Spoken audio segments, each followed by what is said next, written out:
We're going to have like a extended spring, nice and cool. Can you get yourself worked up before it gets too hot?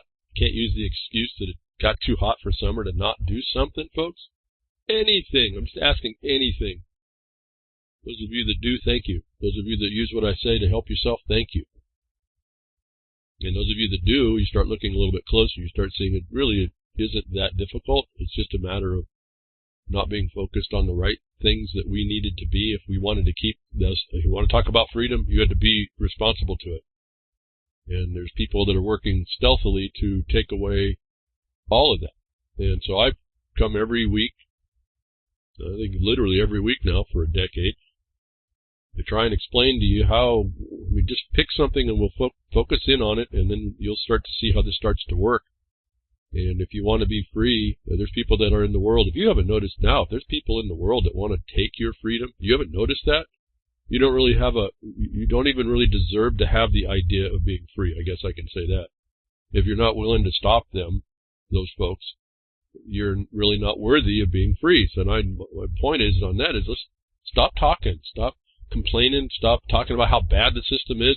Just go back under your rock and put your feet together and make pleasant noises. Not these annoying noises that make it believe that you're important. You're not important if you're not going to work through the problem. They've come upon us very stealthily. It's really kind of silence is a really interesting concept in lots of different subject matter areas. And that's how they've done it. They come real quiet, they learn how to sneak up on you, and then they realize you're sitting around your campfire having a good time, blazing saddles or whatever you're doing there, and then they come out and hit you in the back of the head. And so this is how this thing's been working, and there's numbers of different groups that you can point to that have done this. The most difficult one is the criminals in the highest offices, that caucusocracy. At some point, I don't know what really to do with that, but I'll get to something now. I didn't do it last week. I was given permission, literally. And permission was important here. You want to say that you can all just do what you want. Well, there's certain things that you agree to, and there's certain reasons why you agree to them. But let me get to the point here before I get too far. Behind the woodshed here at BTW 316. Now, y'all, it's not for me to put the lashings on you. It's for you to learn how to put the lashings on those that will oppress you. And so again, there's tools. It's a target-rich environment. You know, tell them to make the switch. You got to make the record that makes that switch against them, because they're not going to make it. Again, I say it. I'm trying to come up with phraseologies that try to tell you in short what matters. Bad don't fix itself, folks. It just doesn't work that way. I'm sorry. I didn't make the world. And there's apparently a reason why all that has to go that way. And I'll see the memification of social media. They miss the point. Nearly everything misses the real point. In fact, I saw wasn't even a memification. It was a phrase by some old dude.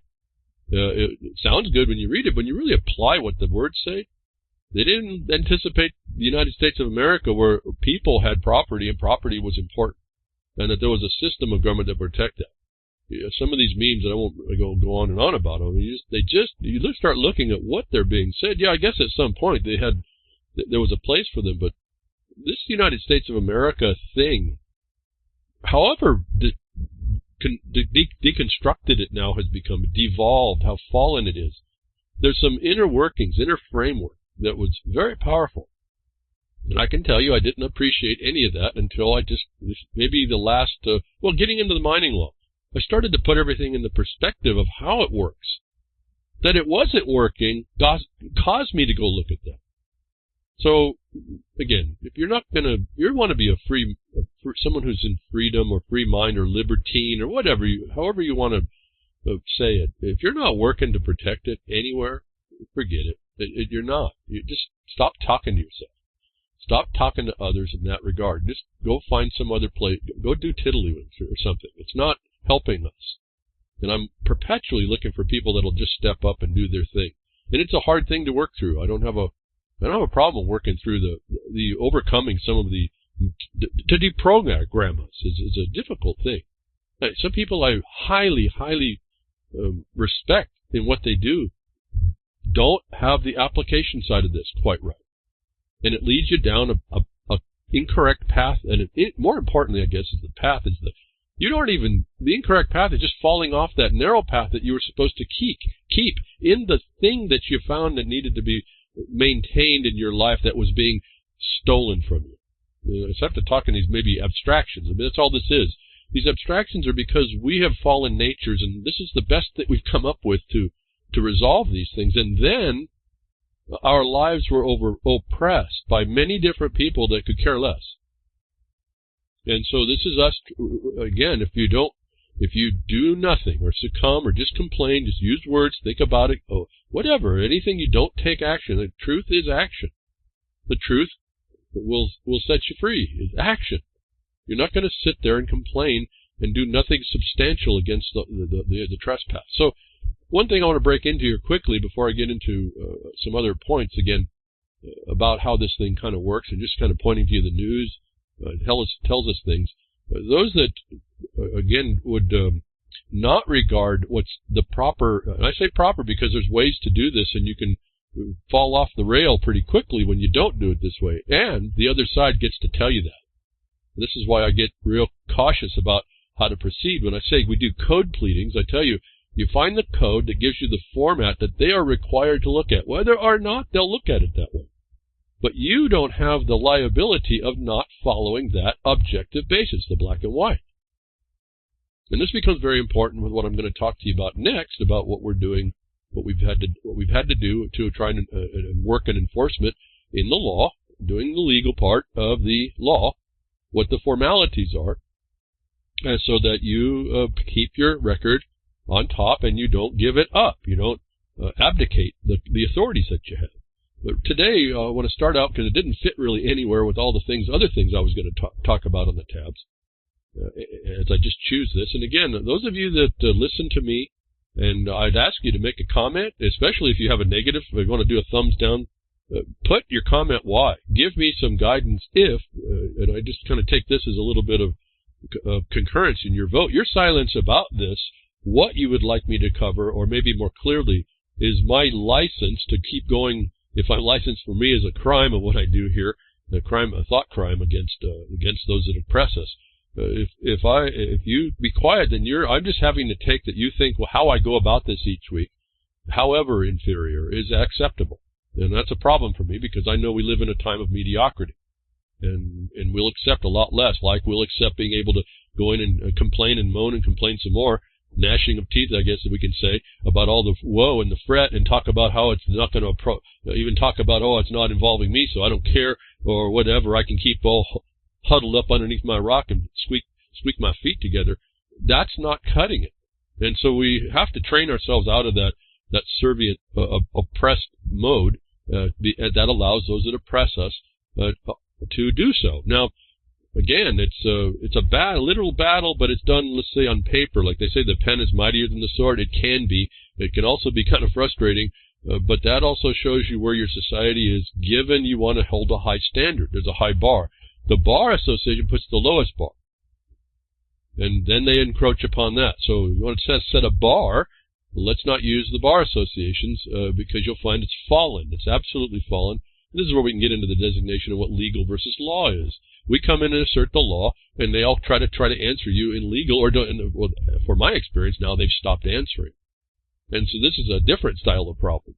When you have no one that will respond at all, because they know to open their mouth at all is a problem. In other words, when they've been caught and they've agreed and they've admitted and record's perfect against that, and they weren't supposed to be doing that, they have no purpose to talk. And they're intelligent enough to know that. And that tells you, that all by itself tells you, they're being criminal. Because someone who didn't know would just kind of absently walk into your answer and try to aggress you with that. Like maybe passive resistance and all. And I see this happening on a lot of the social media. But let's get away from that and get into some of these things. I get kind of excited sometimes. I see this. I see examples of what we could be doing. Whether or not it would be what we want to do, that's a whole other thing. First, I have to get people to stop being crickets under rocks and getting involved with stuff. And some of you get involved and you see it takes a little while because the system it's bureaucratic goo. It may take a time. And well, before I go too far, I think I got most of the emails answered up last week. Ran into a problem this week to answer, I think, a couple more. So if you've had emails sent in and I haven't responded, they weigh on me, but there's not much I can do yet to get past this last week's problem on the broadcast. I don't even know what happened with the audio levels, and so I have to keep looking at that, and it may be a no-end problem. But anyway, getting back to this so we don't waste more time. And thank you, Jules, before I go on, for adding the few minutes on your UCY archive. I appreciate that. I didn't mean to. I try not to do that to anybody that you had to fill your space. I appreciate that, so that your scheduling is right. But going back to this now, some of this stuff kind of excites me when I see these answers. If we would just step up, they're there. And whether or not I agree with this is not really the point. And I kind of lean in the direction, just to let you know, of it maybe it working this way, because this next story, and this is going to be off the tabs when I move. I needed to hear this, but what states do? I can tie it in that way. There's a state called Wyoming, and they, for those of you in cryptocurrency, this is what they've done, which kind of excited me. They take what's there and they apply it in a different way to get what they want. In other words, you can do things within the law. If you look at the objective basis, there's what you call a loophole, if you will. This is not really a loophole. It's a different jurisdiction of authority relative to cryptocurrencies and how they're dealing with them in a state. Now, I've said you need to make these things private. This kind of a thing would be able to do this thing that Wyoming may be doing, and I don't have the time to look deeply into it. But on the surface of the article, this would have the ability to make cryptocurrency viable, but not bring it into the federal SEC problem. And let's read it a little bit here. Wyoming's SF 125 legislation, which goes into effect July 1st, 2019, provides an innovative statutory regime for most commercial transactions involving digital assets. For a full explanation relating to digital assets, the two articles with those links that I have, you can have here in the article when you go to the blogcaster later, can read about and build yourself up with what the Wyoming people, how they look at this and what's going on with digital assets. Now, it's a little different than the SEC and securities understand. This is actually using it as a currency, but a digital form. This article provides a hypothetical that seeks to demonstrate the SF 125 would work in real life. So this is someone's interpretation who calls herself the I don't remember now what she calls herself. Anyway, she's a very well read in this and very much on it. And it's a good read as far as trying to get yourself familiar. But what she explains here is what I want to get to you. How you look at your local state laws in a way that doesn't allow for a federal imposition. And when you're in something as new as cryptocurrency, if you jump in now with these policies now, again, in policy, this is even a hypothetical use of a code. This is how this all seems to work anyway. We have to figure out rules of engagement between ourselves because we don't have such a good nature ultimately. We do until there's a problem. And these things have been made for resolving those problems. Now, they explain this. It doesn't go through trying to make a cryptocurrency some kind of a security.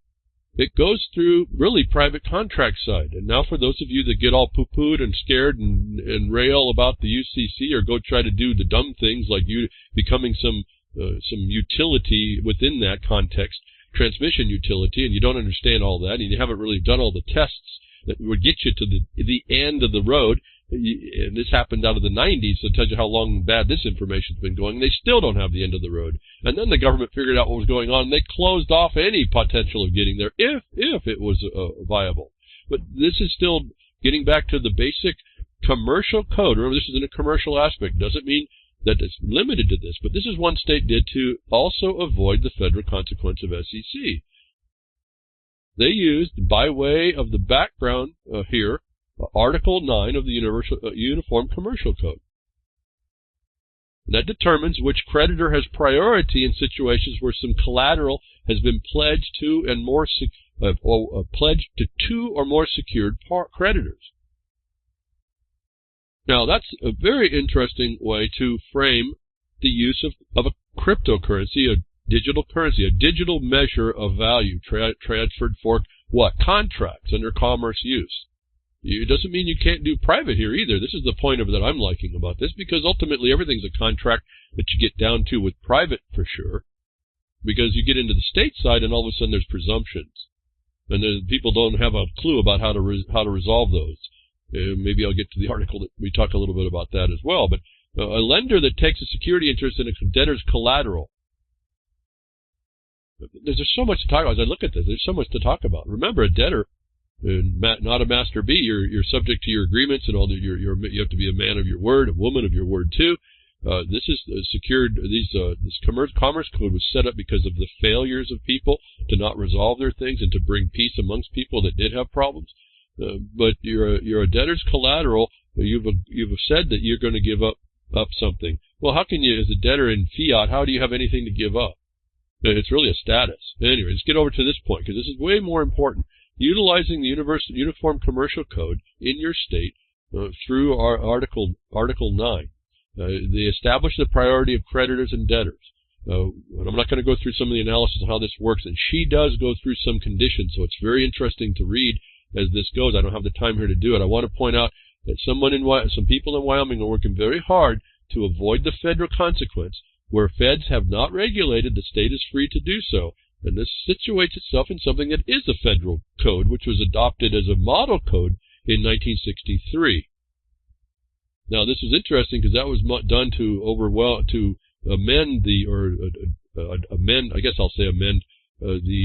Securities Act. So this is very interesting. But inside the UCC is also the adoption of goods and services and all kinds of things. So this was an interesting way to go. The state's going to step aside from the federal oversight authority, and they're going to tell you that you have the right in this legislation to use cryptocurrency with these parameters, and they're going to use this condition under Article 9. When perfection has been achieved in the creditor's side, and those of you that have read all this, you'll familiarize yourself with how you think it works, but this is how this actually works. When you can show a debt underneath, an obligation, when perfection under Article 9 has been achieved by filing a UCC-1 financing statement, the appropriate jurisdiction, the general rule for making a determination as to which secured party has priority is first in time, first in right. That is, the first party to file a UCC-1 financing statement has priority over later in time filings. But for certain types of collateral, the UCC provides methods of perfection other than the filing of UCC-1 financing statement, including perfection by control. So you have one by filing and one by control. The first in time, first in right rule does not apply where the security interest has been perfected by taking control of the collateral. In that case, perfection by control trumps, not the president, but trumps perfection by the filing of a UCC-1 financing statement, even if the filing occurred first. Now, they go on to say, so this is you have to understand what you're actually dealing with. The point is that they have a set of rules on how all of this works. This is also working in this context of debtor-creditor. But this can be looked at through contracts this way if it's not satisfied, until it's satisfied. In digital currency, you can take this privately, and I don't think any of this would apply to grants. And you could use that form. The state authorizes the use of the form, and you could use it outside of this and not be attacked, I guess is the point here, by the words of the statute and state, which is not also a security.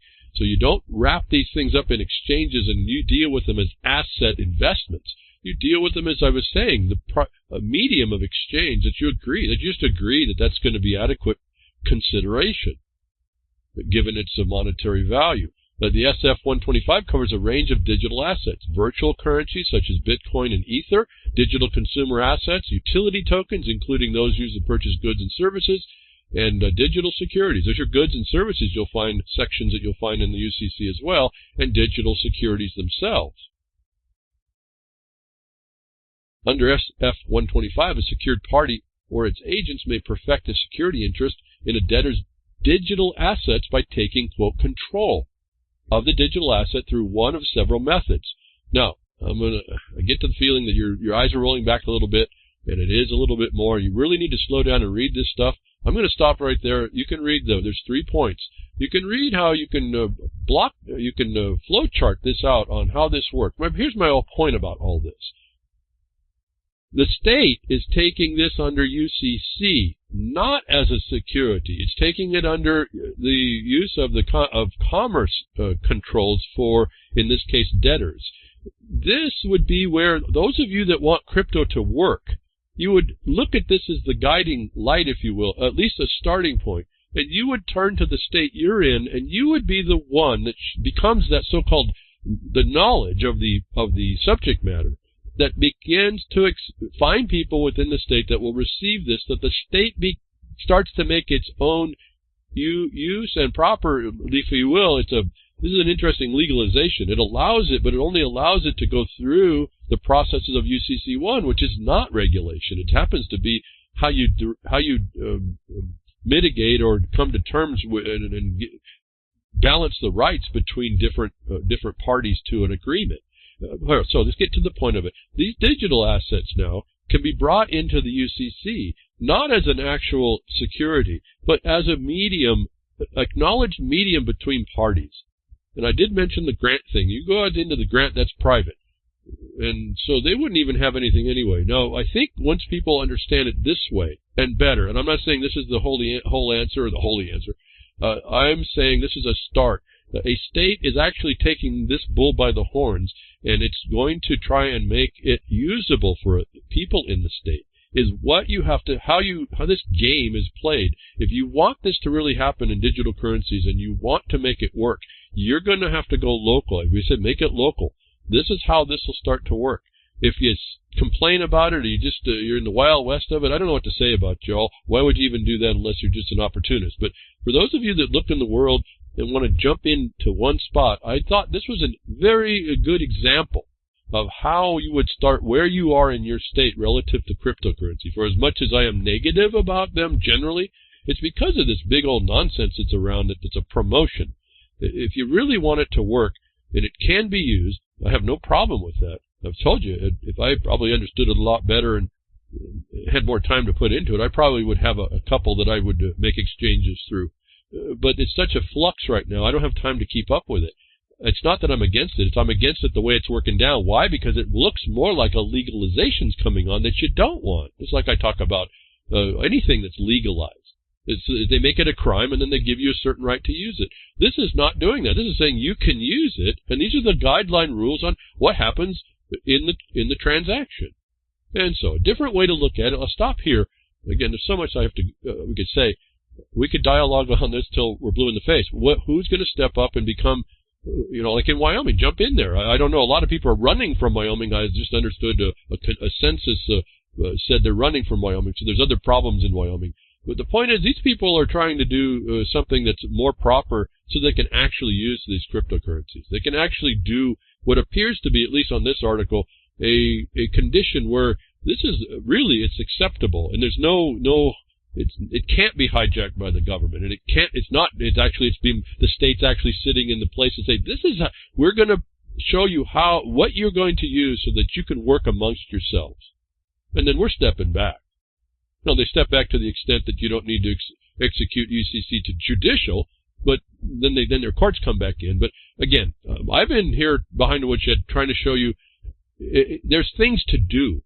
It's not about to talk about anymore. I don't know why people continue talking. Why they think they're so amazing, like just coming through the Twitter sphere. They're just finding out the government lies to you based on Pompeo's statement. I may come up with that down the road if I ever get there. There's just liars and cheaters and stealers, folks. I mean, if you didn't get that when they went to the murder memo, and you didn't get that when they took away when the Smith-Munt Act came in, you didn't get it. Back off. Stop engaging. And then those that where have you been? And here's a little example. I thought that was pretty cool that someone figured out. It's not really a loophole. It's just another jurisdiction that you handle that's accepted by everybody that you handle things through. So you're not reinventing the wheel here. You're just accepting that there's a certain thing called a digital asset, and you're going to run it through what they call here UCC9 and acknowledged by the state. Now, when they get into services, they're talking about some other things that are coming up as well. The point is that inside those jurisdictions, there's no question now. You don't have to look over your shoulder. And if a problem happens, you just go, in this case, you'd be going to the UCC like anybody would, like the courts would do if you had a problem in your contract or payment or debts or any of that stuff. And so why reinvent the wheel? Is it really so bad? I found great utility in reading the UCC and understanding what your signature does and how to get rid of them and how to get out of bad decisions that you make and the points that you talk about, because they're written down. You don't have to make it up. It's all literally copy and paste. The only thing you're adding is your actual reason. And that's all decidable by the rules themselves on what they've figured out, because they've run into problems of trying to scam other people by using some of these situations. This is what happened to the Patriots back in the 90s. They could just watch it. I could just watch the perfect storm going to collapse in on them. And that's when I started backing off. I said, there's some people, I didn't realize that, at that time, maybe there's a psyop working that'll kill us. But so my sense said, back off, reanalyze this thing, and go down the narrow paths you can prove. That means that puts the responsibility on me. I'm not looking for you for an answer. I may be looking at you for what you've done. I may be looking for something I wasn't sharp enough to pick up. Now, I may be looking for an example that I don't have an answer for. So I may be looking at what you're doing as your example, but I learned that I better qualify that to the highest extent. It's not limited liability in this area. It's strict liability. And so, for those of you in cryptocurrencies, I'd like to see something like this work out to make it a lot easier, a lot less, volatile. It requires no particular coin. They would just use a digital coin, a digital medium that the contractees agree to, and that's good enough. And this is, I think, is very good. So I'm encouraged when I see this stuff. I don't know if there's a better answer, but this seemed to be a better direction than what I've seen going on with all these profiteers that are coming in about the cryptocurrency.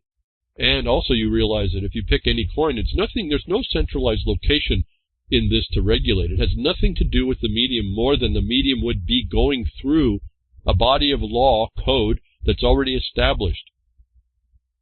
Now, if you have a problem with that code, why haven't you been the people involved, when you see how they modify this code, to do like I talked to you on the administrative side? Where have you been to stop the problems? Where have you been to engage in these things that you thought were now so important that you found a problem in them? Where have you been? Where are you now once you see that? So the UCC has been established. If you go through the UCC and read how they adjust rules, this is good like throughout the statutes. There's a lot of thought that goes into some of this, why they make certain changes. And you start to get an appreciation for what the problems are, because people are just looking for seemingly every way to take a scam on somebody. And how the law actually works, you start to see that. You start to get a flavor for what's really going on inside law applying, and neutrally, equally.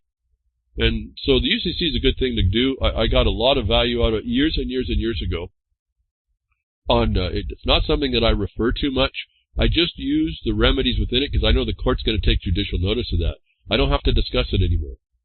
And so when you get that body of knowledge in you, and this is one of my problems, I just speak through that, and I don't explain that to a lot of people that may not know that, or may be of a different mindset because they got guided into the deep dark forest and beat up and can't quite figure out what this UCC is all about. And at any rate, so those of you that are in UCC, readjust yourself. Look at this. If cryptocurrencies is something you want to perfect and use in your state, and eventually it'll be interstate, once you find the example that works, then it can be promoted and otherwise. I think Wyoming may be on the front of this. I don't know of any other states. The first story I've seen that came through that kind of got me intrigued about it, and it was somebody writing about it and putting it into effect so you can see how it would actually work. And so, enough said there. This is how you do this. This is if you want to get involved with cryptocurrency and get it working, get a working thing instead of a regulated thing, you're in prime time, folks. I don't even know why people have been dragging their feet. It's just amazing to me how we have the ability to make life literally easier without a lot of the encumbrances that's put on by a political party or a bar association, because for the cha-ching factor that they'll get out of it, and for everybody to fully understand what they're walking into and not be such a question and such a volatile medium at all. There's no substance behind it, but I'm certainly okay with an agreement being made in a digital form that says these objects here will be worth the value of something you're going to do or have, and I'm going to give them to you and you accept them, and then you will apparently have the ability to trade them for some value anywhere else, whether that's to trade them on or to trade them different or trade them into a service someone else will expect. And then if there's a contract problem, we'll go to UCC to resolve it. I don't see how that's not decentralized. I don't see how that's wrong. I don't see how that needs to be regulated any further. I don't see how that means something that you're going to get into where some federal regulation has to protect anybody. And I was kind of happy to see someone in Wyoming actually pulling this together like this. Again, if this is not the right answer, you're going to have to work hard enough to see that and you be the one that actually brings the better answer. But if you sit back and complain and whatever, that it's the crickets, the noise, the sound of silence, I don't know what you think about yourself and anything around your world. I don't really have a clue when the answers are right here to be done. We can take control of those things. This is a big one to my mind, actually. You get this neutral currency condition that everyone understands any failures of which would go through the regulation of the UCC application for finding equality in the rights, balance in the rights. I don't know why everybody's not embracing this with both hands. And so that you don't, I wonder about y'all. And this is kind of, in a way, I got kind of excited that there was somebody actually had seen through this. And it's more of what I do. I look at the rules and I say, wait a minute, those rules over there, again, it's like, what do you call this thing? Well, if you call it a security, you make it look like a security, it's a security. If you don't, it's not. It's pretty simple.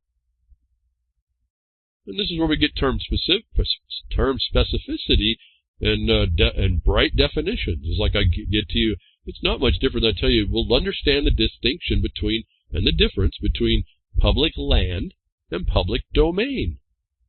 Understand that fundamental difference, and you'll start to see how everything works out. And so just on the two terms, this is how this other thing's going to work. So I think at this point, unless I'm shown more, kudos to Wyoming. And every one of you and anybody in Wyoming maybe jump on to see, really analyze to make sure they're not taking this off the rail, because it could be going off the rails as well. You need to check for that.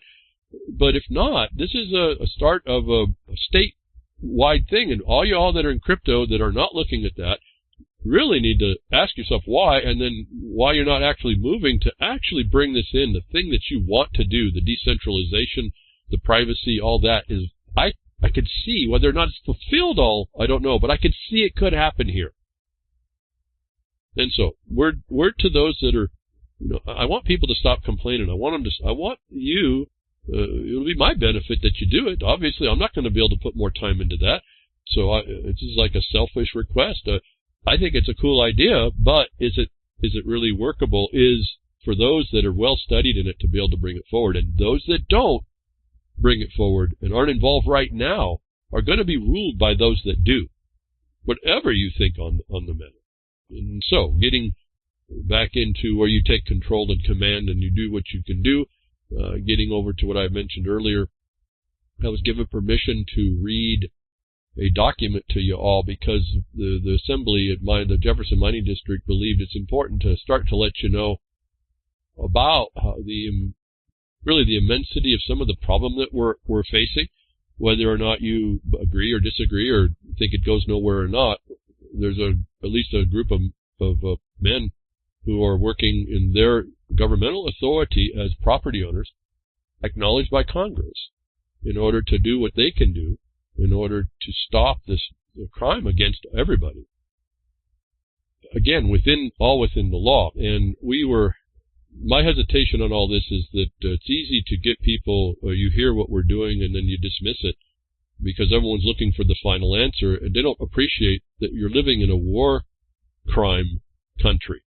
And they don't realize how hard it is to get things to move when everybody, all those that would dismiss this thing, failed themselves to stop it before it got here. And so I don't like to bring out, I'm on record generally to say we don't, and the district has a couple of rules that says we don't publicize anything we're doing that's in work, that's in going on. Anything that we've settled out, we can publish. And so this is a rare little thing. I've been given permission to read it and then explain a bit of it to show you some of what we're looking at and some of the problems that this country is facing, all relative to what seems to be a very small area, which I would tell you it's global what we're dealing with. And I'll get a little bit to that when I get up to the office of the President of the United States and the obligation this condition puts on that office. And it goes unresolved and without response at this point, which should kind of terrify you just a little bit. If we're a people of law, and I guess that's up to us. We can we can stop looking at this objective basis.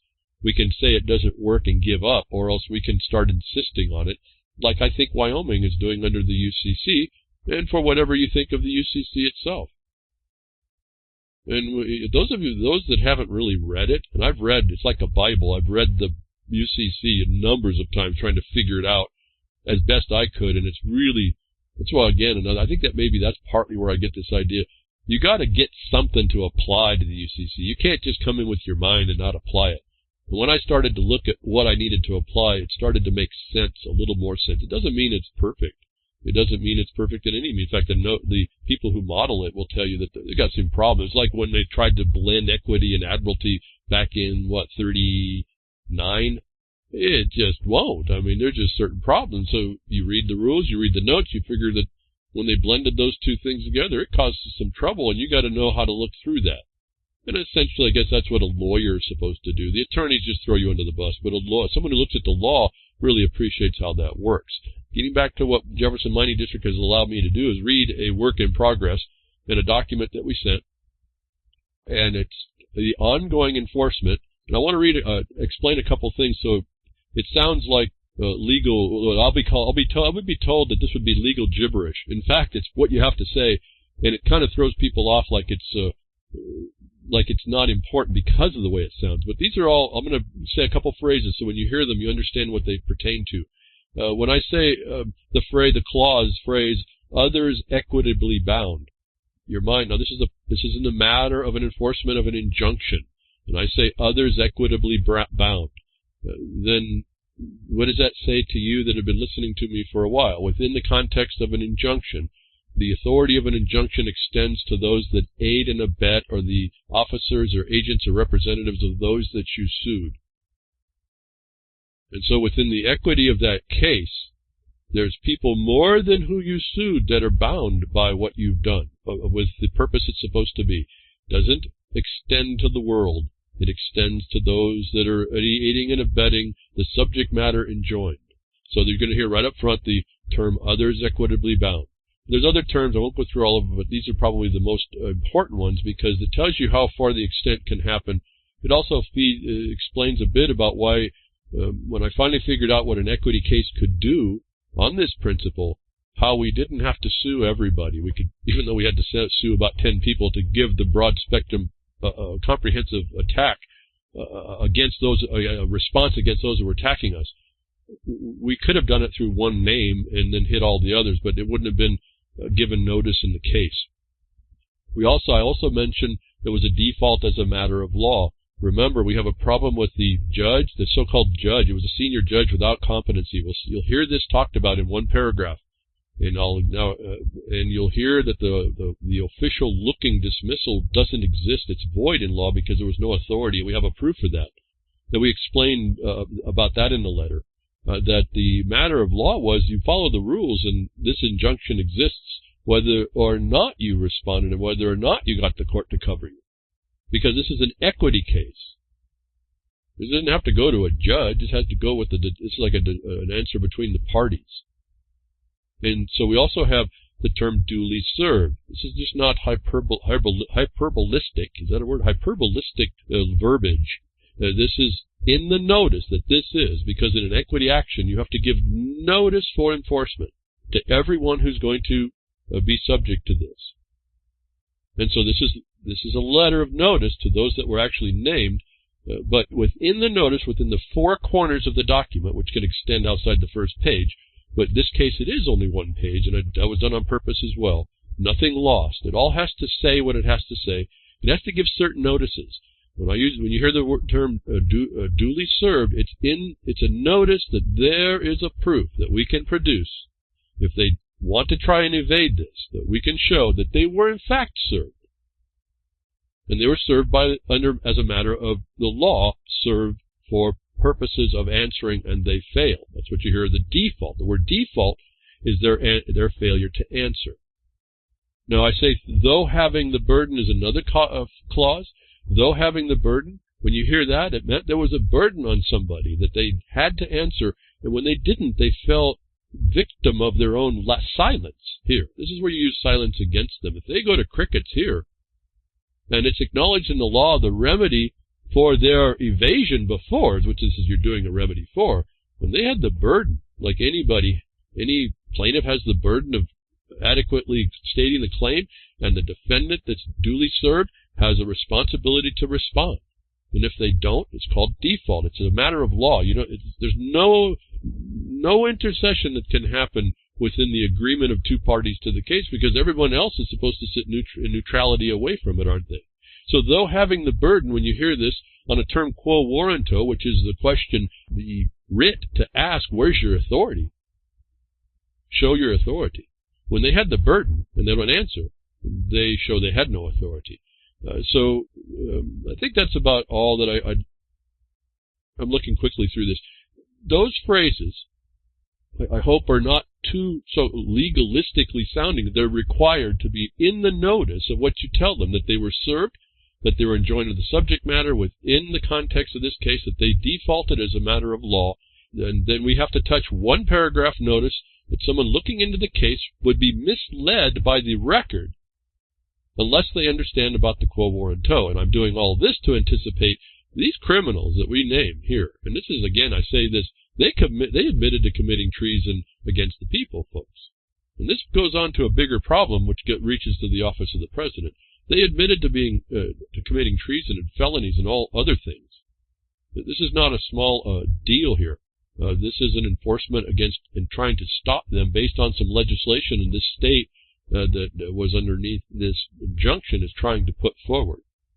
And so the assembly, the miners, the grantees in the assembly of the mining district said this is becoming important enough that we have really finalized the notice of enforcement. That needs to be told to people. I hope you're going to appreciate, and it's ongoing, folks, but hope you can appreciate what it takes to be vigilant on your rights when you're up against a criminal. Literally, they've admitted to this, a criminal that doesn't want to come to toe with the law, and that becomes a much bigger problem. And I told you before, this court case, this injunction, was using the leverage funding as the beginning of the cause, which got us back into the federal government through the EPA, the same pillar enforcing the environmental pillar of the UN Agenda 21, which the Bar Association, which was a party to this case, which is not named in the letter, a party member to the case, said that they would advance and promote.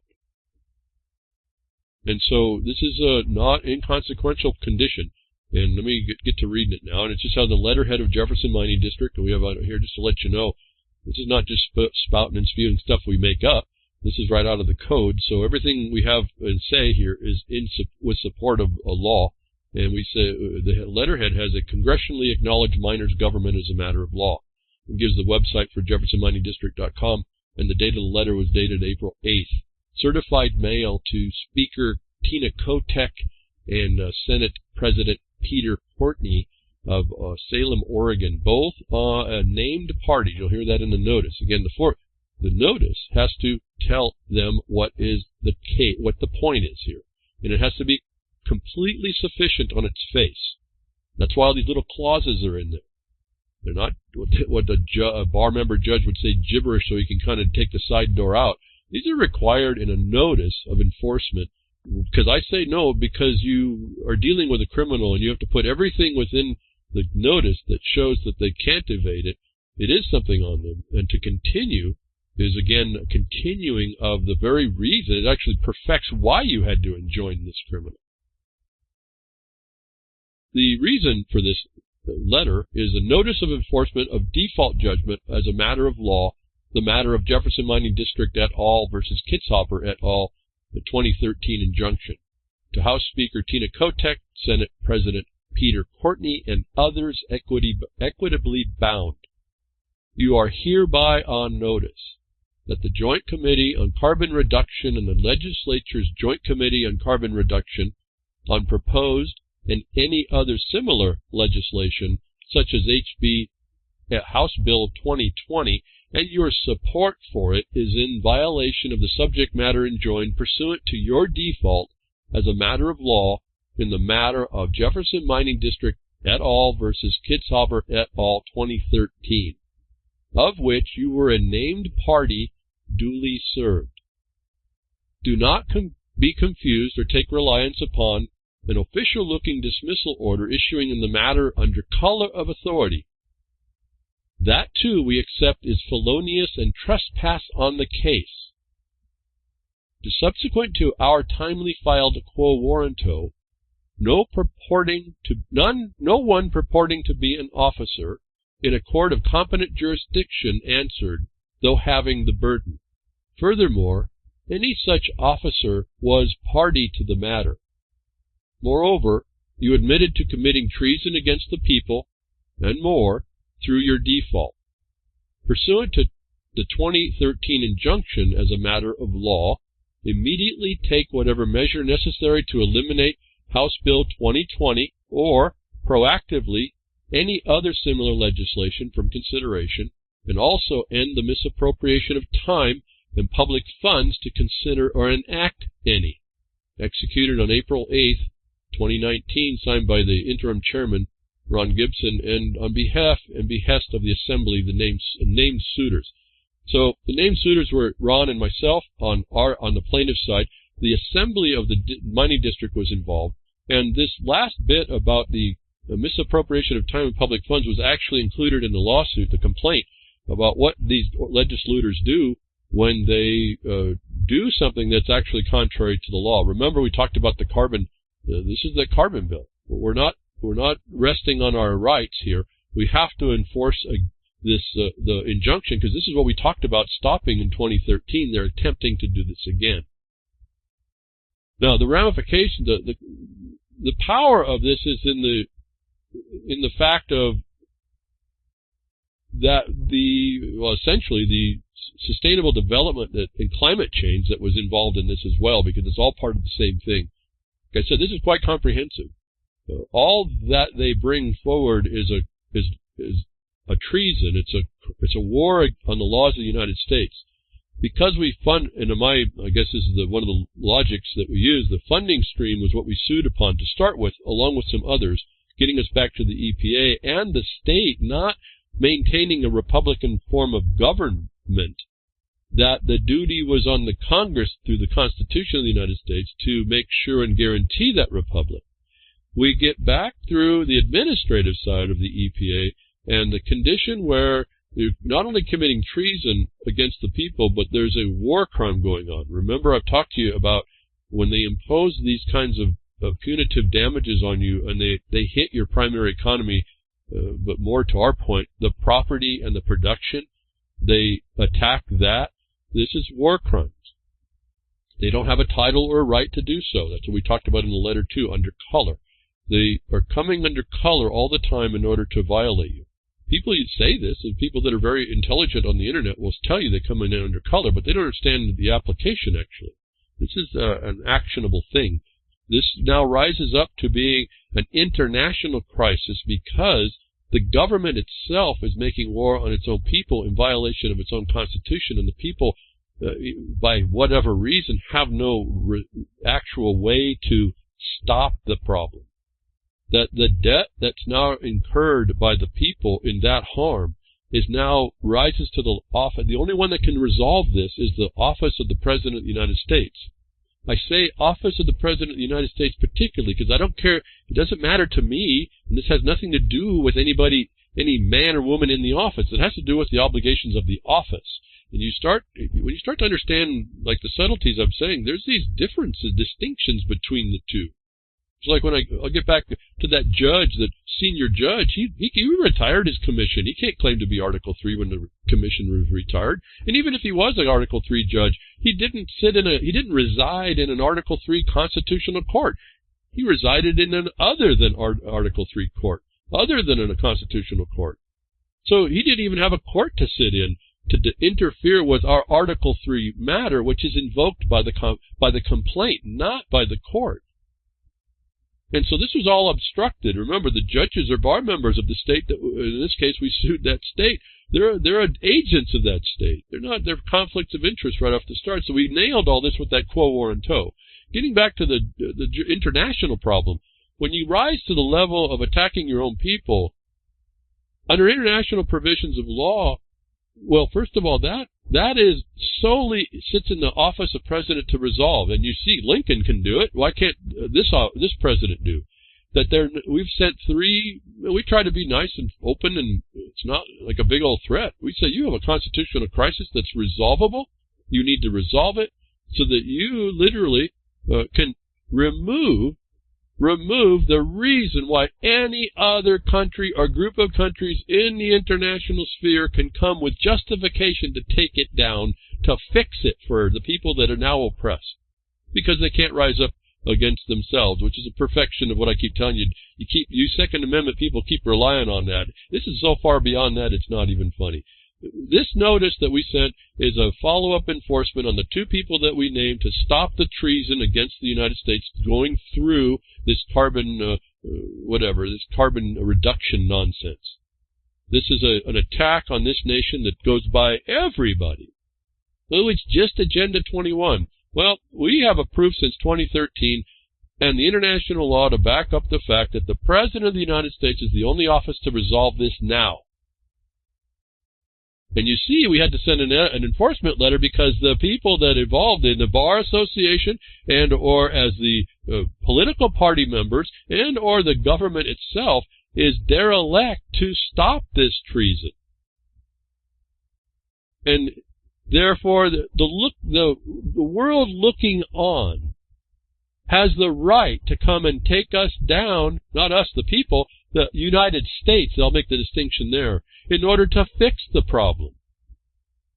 And I have this awful biting suspicion here. This doesn't make me feel good at all, because the United States government is so powerful globally. Look at what it's doing.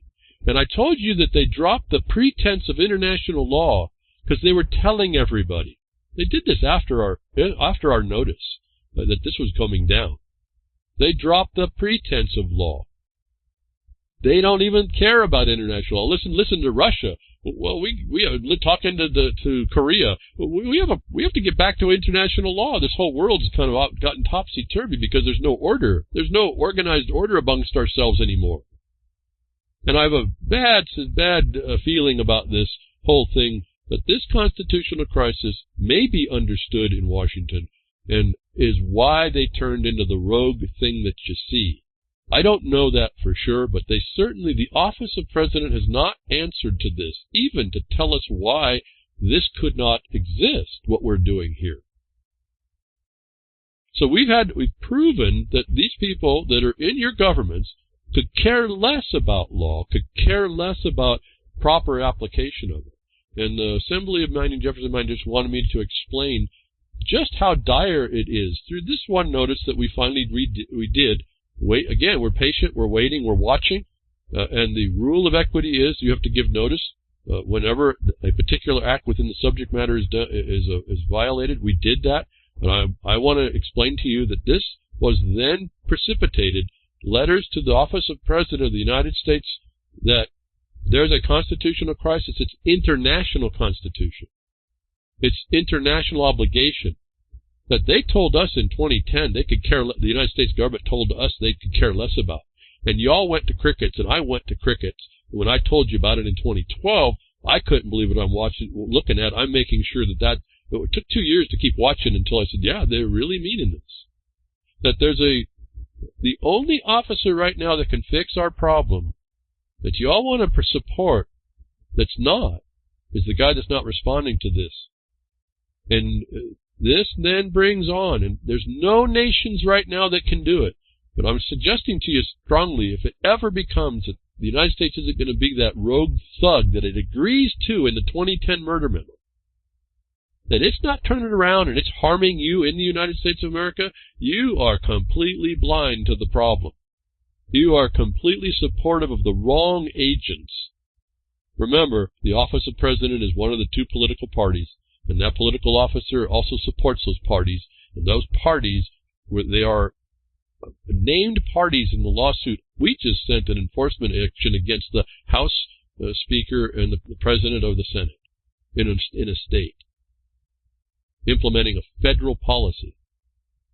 Now, we have things, I look at this, you can quibble about stuff in the chat room. We can talk about cryptocurrency. If you want to live, expect that the world is going to go in a place of order and peace, and you're not looking at what I'm talking about and understanding how dire this consequence in the world is, you're really, really, really not paying attention.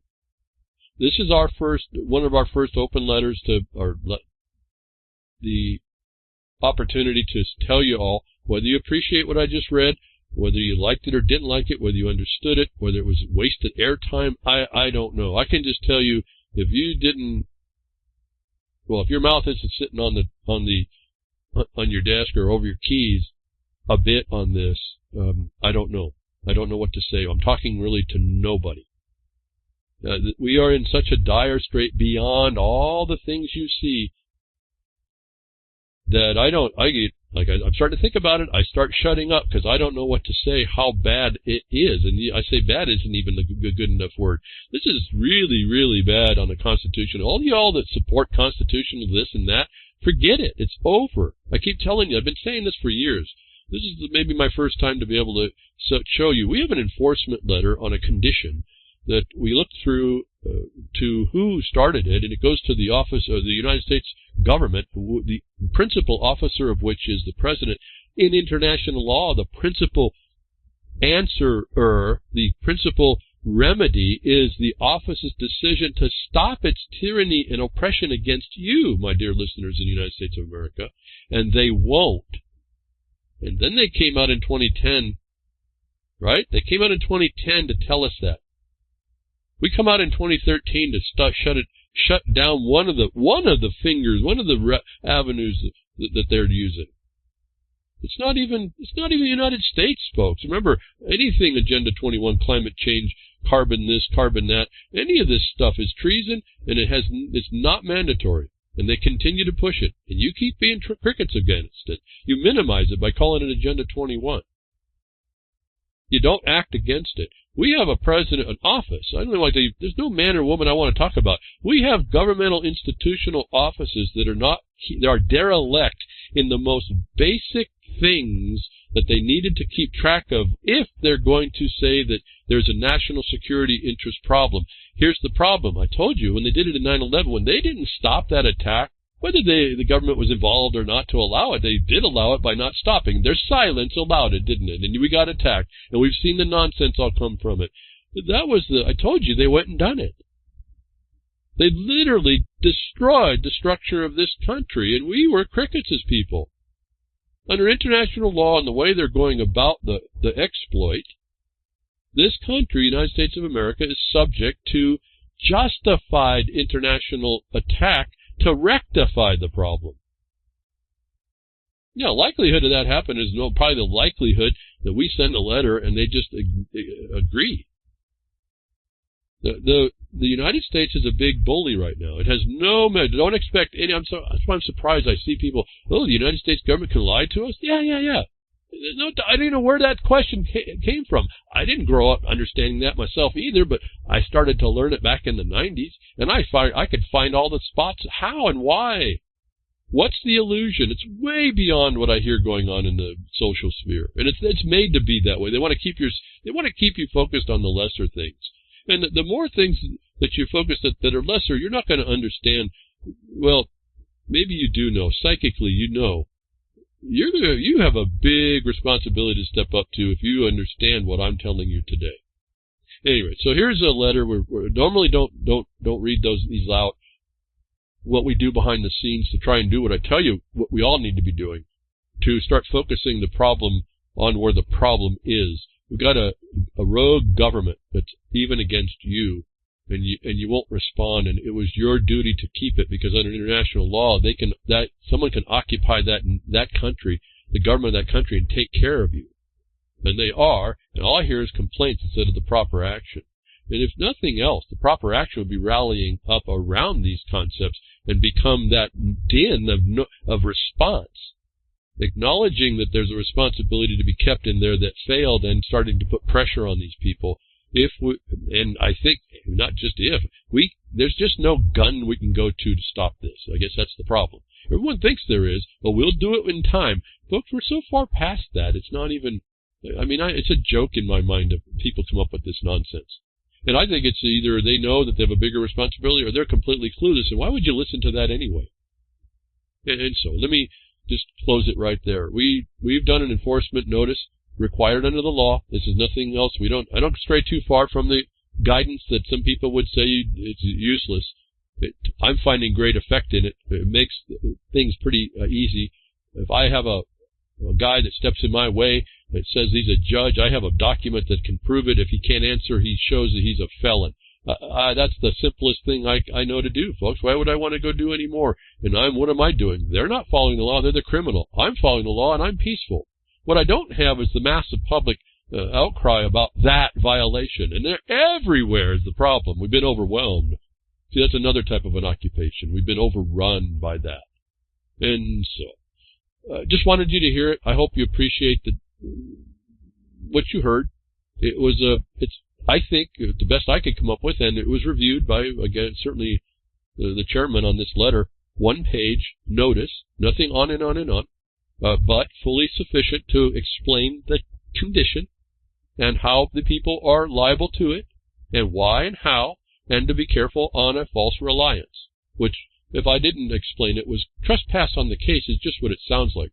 There's a case. That was the equity action. Someone trespassed it. Someone did a wrong within the case, and that was what someone who purported to be a judge in a court of competent jurisdiction. Not either was the case. Not only were they not a judge and they of competent authority, they were not residing in a court of competent jurisdiction.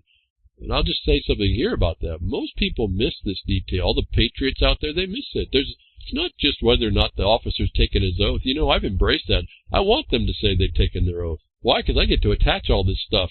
They're not just a de facto rogue agent that I can't oust. I get their compliance with this, and then I attach the other. Not only do they have to be competent in their commission, they're a commissioned officer. If you didn't think this place was set up like a military base, military prison, they're a commissioned officer, these judges. And we go through a constitutional process. This came up in Twitter as well. I think a question by Ranchero 42. Do we have 97 Article 3 judges? Yeah, if they went through the process, but do they sit in an Article 3 court? Most people don't know to ask that. Well, we did. We did back in 2013. And I knew about that long before I asked it, folks. And what do we use? The mechanism of quo warranto, that there's an officer sitting there that is not competent. And the remedy for that is the burden-placing writ called the quo warranto. Requires him to answer to show, in this case it was a guy, an old fossil on the bench who says he's going to die sitting in the chair. He did not respond. How? I didn't know how. That's why it was another. It's a natural question. How does a senior judge who gives up, who retires the commission that he was bestowed under Article 3, he retires it? How is he an Article 3 judge? And then, how is the court established that he sits in by the statute, as I keep telling you to go search, and a couple of you have, understand what I'm saying and understand the truth of what I'm saying. The court that he was sitting in was not competent as an Article 3 court, an Article 3 or constitutional court. It's something other. So how could he answer? The failure of answer based on the statutes, not my opinion, based on the statutes, he couldn't answer, and he didn't. In fact, one of the orders he does issue, which technically is not even valid, even where he admits he had no jurisdiction. He misses to say the court had no competency either, but that's the hiding factor of all this. You're dealing in a big illusion. You all know you say it, but you don't understand how it's working. So therefore you can kind of possibly absolve yourself. Morally you can't, but you can absolve yourself of having a responsibility to understand further. And this is going to be our downfall. And so I'm enough, I guess I'm way past. We're still doing enforcement. The Assembly wanted you to know this. This is a big deal. This is a constitutional crisis of international proportions without any hyperbole. This is all documentable of the authorities. That we are in so much trouble in this country, beyond all the nonsense. And in fact, I just think it's put up there just so we'll feed on it. All this Q and nonsense. All this stuff, it's gender this or genderless that. all this SJW, which is approximate the international imposition of the social justice side of the equity of Agenda 21. All this stuff in your face you address, except this constitutional crisis against you and the office that was sitting there required to protect you that won't. Not being addressed is how we're going to go down, folks. Because we are just clueless. We're stupid, STOOPID people. We will not respond. We'll find every excuse. We won't take the most simplest steps. Like, again, I said, what? Past broadcast, I give you 3 sentences to write. I didn't hear anybody say I wrote the sentence, sent them on. Whether or not it would do any good, I don't know. You didn't even take that. My suggestion on the 3 sentences to write, even if you didn't know. Yes, Frumpy, I'm on y'all again. Again, we write the letter, we put out the evidence, we have the foundation, we lay it out. We're hoping someday the nation starts to respond to this because it's so far beyond, it's so far into the destruction of this thing that gave you the things that you had the right to respond to in property, and that was the distinction in the world against every other place. It's the thing the UCC goes into to mitigate between two people relative to considerations. The contracts between people in commerce, and they always deem with you whatever your interactions are in commerce. I don't agree with that necessarily, but it's okay. We can go there for the sake of this discussion. Again, remember, I'm pretty much looking solidly at there's a stuff that's not commerce, that's just your private actions as an authority, as your own sovereign, if you will, your own right to make your decisions without encumbrance by anyone between two people. That's the only thing I'm really saying we're trying to support here. You have a bunch of people that the letter I just read are sitting in they call that the marble nut house in that state, that they're sitting there to take you down because no one responds. We're responding at a level that's probably beyond most everybody, and I don't put that to exalt myself. I didn't know this stuff. I didn't know anything about this until I started to have to deal with it and start to really look into studying the comprehensive information that was out there already, the history of us. The real history, not the one we're told, like we reduce it to his story. Wait till some woman has a story to say in a presidency somewhere. I guess we'll have to hear her story too, right? We can't even use the word. Am I predicting the future? We can't use his story. We'll have to use Zit's story, I guess, because it's going to be gender neutrality. Why? Because all this nonsense you didn't respond to today. And your little ones are going to suffer this nonsense. Again, we are in a constitutional crisis that I don't think people appreciate. You don't have a constitution. That's the crisis. Underneath that constitution, the president's obligated and a derelict until he fixes it, that if he doesn't fix this type of constitutional crisis that puts war crime on his own people, or her own people in the future if this goes there, this gives, under international law, the provisions of other nations to come in justifiably to correct it. And you need to wrap your mind around all that. That they can't isn't my point. That they can't right now. Why the United States is so powerful might be pretending that they planned it this way. You were obligated to stop it, and you didn't. So you agree. So you're going to be a nation of whiners, and the doers you're going to do are going to be doing what you're told. Oh, I'm not doing nothing. No, you're going to do it. You're going to do it, then you'll excuse it. Like I hear everybody do it. All these things I can see answers for that are never addressed, even in the smallest matter. You end up paying, you end up subject, you end up confining your activity, you end up not talking, you're censoring yourself, and at some point to be cordial, you should. I don't see why there's a problem that we watch our words. I think we need to be respectful. How are we respectful when we let officers of the president who have the obligation under this constitutional crisis to stop the destruction of the United States as we know it, and all the system that would be underneath the law instead of the legal that we see? You have to understand how that worked. How we're not stepping up in that, and we'd rather retweet memes, I don't know, folks. How absent are we?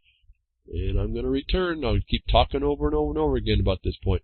I'm going to stop right there. I hope you got the answer.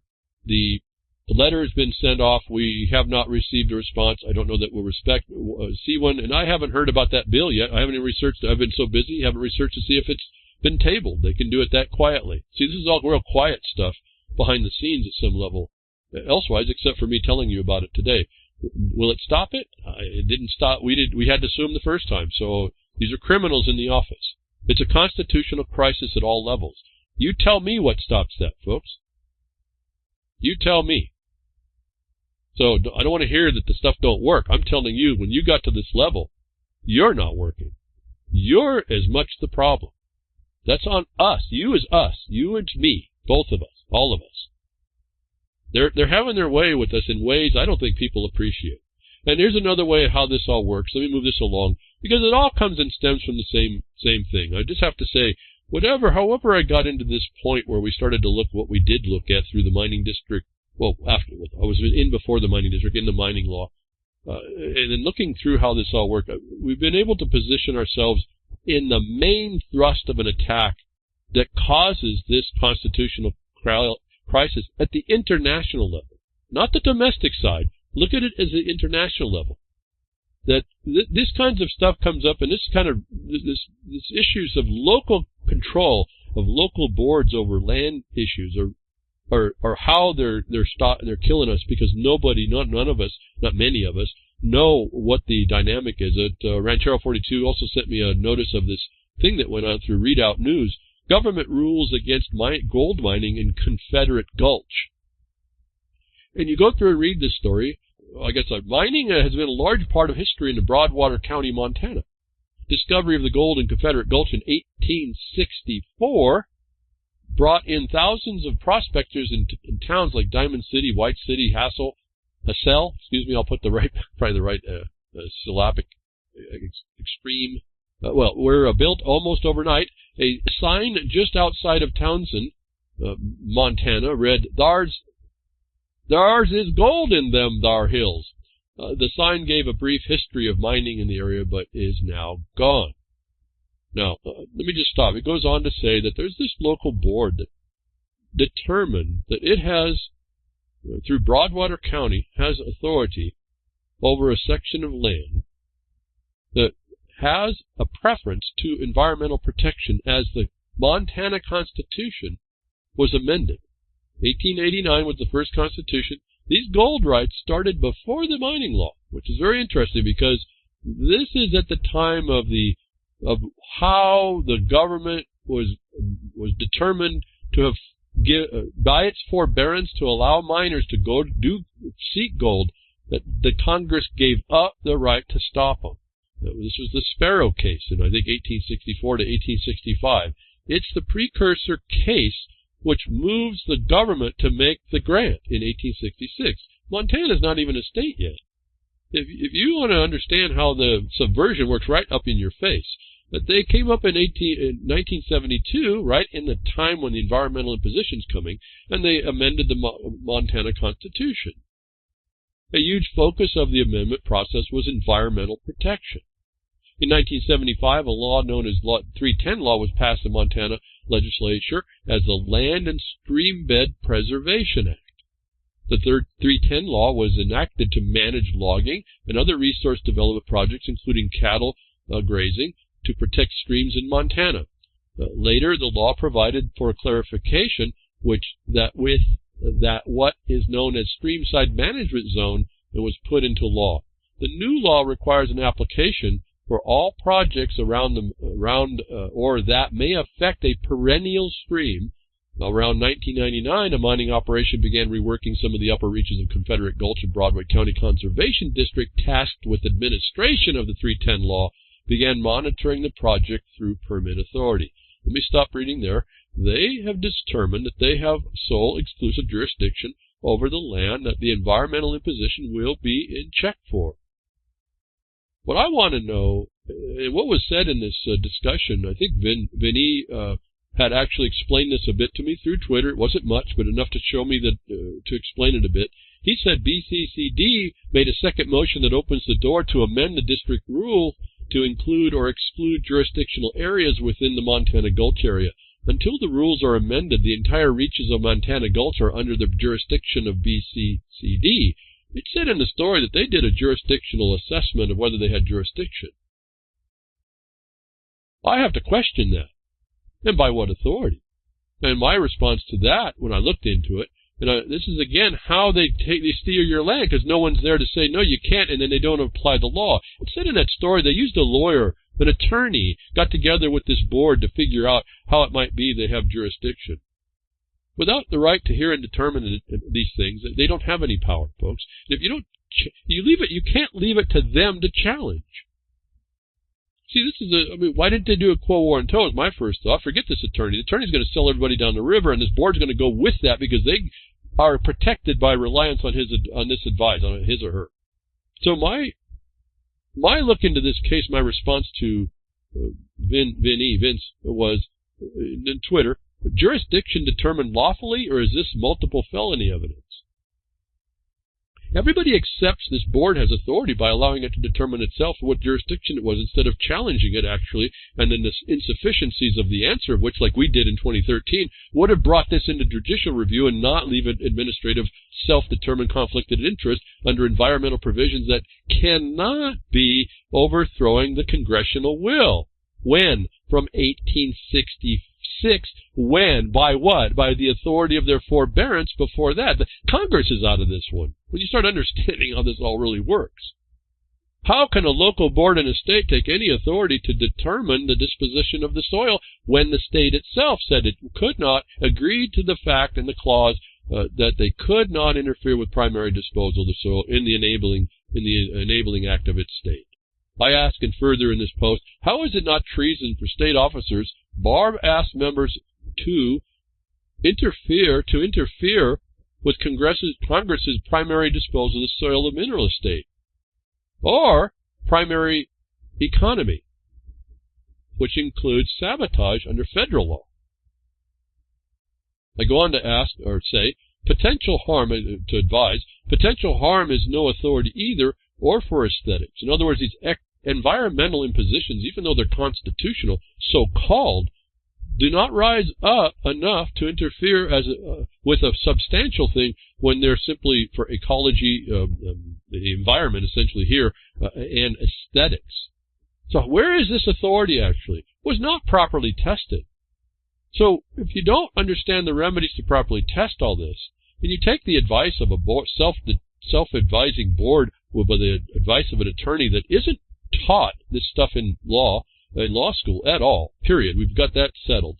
And you've been listening to me at any time. You understand, like what we did in quo warranto, we challenge the authority in a judicial sense. They have the burden to show. If you can show that they have no right to interfere with the congressional disposal, there was no rule to make to interfere with this. Why is Montana, the people in that county, not stepping up to say, you don't have an authority notwithstanding your declaration of it? That's like going to a bank robber and saying, you have authority to rob that bank? He tells you, yeah. And you say, okay. This is what the checks and balance, when I say as a matter of law, are. It's not just on looking. I say, don't look for the opinion from the criminal. Figure out your remedies in law. Start to work the rules that are there to be done. No, I don't know what your answer is. See, we did the quo warranto. The judge didn't answer. He agreed he had no jurisdiction. He said it right in the order they had no jurisdiction. And yet people believe that dismissal order is fine. It's not. It's void. It's what they do to get past your senses. Oh, a judge said it must be so. It's not. And so we are fallen people on our own, in our own right for our, this country falls and fell and is an international constitutional crisis because we didn't ensure as a unified body of massive people that be maintained. And so they're the criminals are taking license, the silence. So this Montana thing, I just shake my head. I don't know. I can't be everywhere, folks. This seems to be a pretty straight up condition that you could challenge, just like we did with another injunction.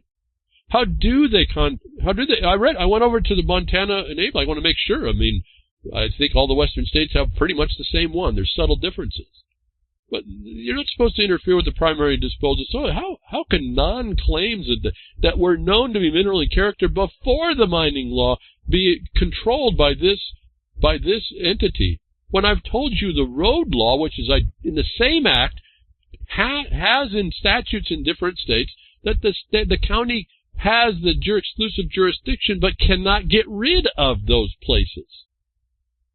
How would that county get any more power than that? They can't. But people don't know their own law. They'll dismiss it. They'll condemn it, but they don't know it. And I'm not saying I do. I just know this much. I can certainly put up a formidable challenge to anybody. Anybody. I'm not at all. I want to see the outcome. If it was an actual mind that could do so, an literally impartial mind, I'd love to be in a factual, evidentiary law, precedentially law determining condition, because this thing is over before it gets started. And I know that because we put that up front. We put the property rights, we put the supremacy of the congressional disposal up front, and there is no answer that comes back. Why isn't that an answer for people? Why do I have to keep wondering where you all are? And I understand myself, whether you all understand it or not. I understand understanding this, getting it understood, be there to understand it, and really understand the workings of it, does relate to how you understand you and your privacy and your property. And so, if you have a quibbling with me, I understand you just may not be aware yet. You can call yourself woke, you can call yourself integrated, you can call yourself libertine, you can call yourself whatever. It ain't true. And again, I don't know how long I've been saying, be careful on the things you know that just ain't so. And that's why I say about going back and proving out every step of the way. Don't look for the excuses. Don't even go in there with preconceived ideas. This issue in this county where these minerals sits there having this board, this is no different than counties. When you go look at the statute, the county's code enforcement over in the statute says it's only under county possessions is the code. And that makes sense when you understand that these are private entities relative to their own code. And they can't interfere with things that are not within their jurisdiction. In other words, privately disposed land under patent is not within their authority. Their code cannot extend. The house rules can't extend. It's like you live in your castle, you have your rules don't extend to the next house. Same thing here, and you read the rules and they say that, except the criminals in the officialdom say otherwise, and nobody knows how to check that. I'm a bit disappointed on this issue in Montana, but I'm encouraged because it's easy to see. It's easy to see how we agree to this theft. This county board has no more authority to determine what their authority won't do, as they don't have authority to determine the disposal before or after of the mineral estate. Period. So, again, without commenting, without you responding, I don't know if I've said enough. I don't know if I've explained the part. I don't know if you've got lost. I don't know what to amplify on. I don't know what to keep you encouraged about. I can only tell you that there's an absolute failure here, not responded to properly at all. I don't know about most people now. And I see tons of places to have to clean up. I'm a janitor, but I can only get to so many waste baskets at a time. But see, each one of us was supposed to be, being our own janitor relative to cleaning up when someone tried to make a mess, tried to be a trespasser on any particular case. The trespasser on the case is your equity remedy. And we have proof that they'll do it. And guess what? Since we sued the Bar Association and we predicted that would happen, didn't they prove it again? And if I say that, I get a big old smile. How much harder is it to prove these criminals out that nobody will agree to that and come in support? And if nothing else, understand the dynamic and embrace that part, and you apply it to where you are. Where is everybody? Again, I can just look at this down road, down range. It's just an example. I'm like a watcher. I'm a witness. Then I'm an example. And I'm an example to an atrocity that's happened, a disaster, a destruction, and a bunch of people that tell themselves lies, a deceit over this whole thing in almost everybody, in some part. And I'm not judging those that step forward and try and do something, because this is like what a minefield, and what a lot of stuff to keep up. But to talk about things and then not really do much, or talk and complain and not really focus in, and when you see an answer, not actually picking that ball up and running with it while you see it. is been a fascination for me to see. And then let me move on. We have more ways that we can work this out. Again, today must be just how we work the remedies, that there's remedies being worked on, there's examples being shown, there's how not to do it, there's quick and clear answers to all these usurpers who are sitting around stealing your land away from you, and no authority whatsoever at all, nor do they properly apply the defenses. Like I said, I looked at the Robertson versus U.S. versus Robertson case. It was said that they proposed property. No, they didn't speak property at all. They had to give over the authority to the agency to get into their conversation. Now, there's some real problems even with that, so they were proper to bring those up, but you've acceded to the authority that has no power over you. Where's their title to this land that wasn't precluded, this county? Where was the title to the land that wasn't precluded by the Enabling Act and then precluded again by the Swamp Barrow case? That they get to put environmental impositions just because Montana said so. The way they're applying the Montana law, it looks like it's unconstitutional. They can only apply it where it's applicable. It can't be over the land of the mineral estate. And so, I guess that's the quickest answer I can tell you there, and then you'd have to flesh that out. It's all there to see. It's not even, to me, it's not even an opinion. Folks, I keep telling you, I'm always marveled sometimes. I say stuff, I'm not thinking about it. I'm just telling you what you'll find. It's like I'm looking out and noticing the path, and I'm just describing the path. No different. I look out and see some trees. Oh, they're budding out and leafing. Oh, wow, there's lots of, oh, here come the flowers. It's just it. I'm just looking out in my mind, looking out at the path.